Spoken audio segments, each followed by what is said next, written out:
ಇಟ್ಟು ಮಾಡಿ ಸೊಪ್ಪು ಮಾಡೇ ಎಲೆನಾರಿ ಇಟ್ಟಿಕ್ಕದಲ್ಲಿ ಹೋದೆ.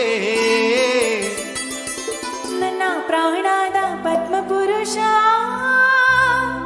ಕೆರೆಯೊಳಗೆ ಬಳ್ಳಿ ಸೊಪ್ಪ ಕೊಯ್ಯಲೋದೆ. ಇಟ್ಟು ಮಾಡಿ ಸೊಪ್ಪು ಮಾಡಿ ಎಲೆನಾರಿ ಇಟ್ಟಿಕ್ಕದಲ್ಲಿ ಹೋದೆ. ಎಲೆನಾರಿ ಇಟ್ಟಿಕ್ಕದಲ್ಲಿ ಹೋದೆ. ನನ್ನ ಪ್ರಾಣದ ಪದ್ಮಪುರುಷ ಕೆರೆಯೊಳಗೆ ಬಳ್ಳಿ ಸೊಪ್ಪ ಕೊಯ್ಯಲೋದೆ. ಕೆರೆಯೊಳಗೆ ಬಳ್ಳಿ ಸೊಪ್ಪ ಕೊಯ್ಯಲೋದೆ. ನೀನು ಬಳ್ಳೆ ಸೊಪ್ಪ ಕೊಯ್ಯುವಾಗ ಎಲೆನಾರಿ ಬೆಳ್ಳಾಗಿದ್ದವನು ಯಾರೇ? ಎಲೆನಾರಿ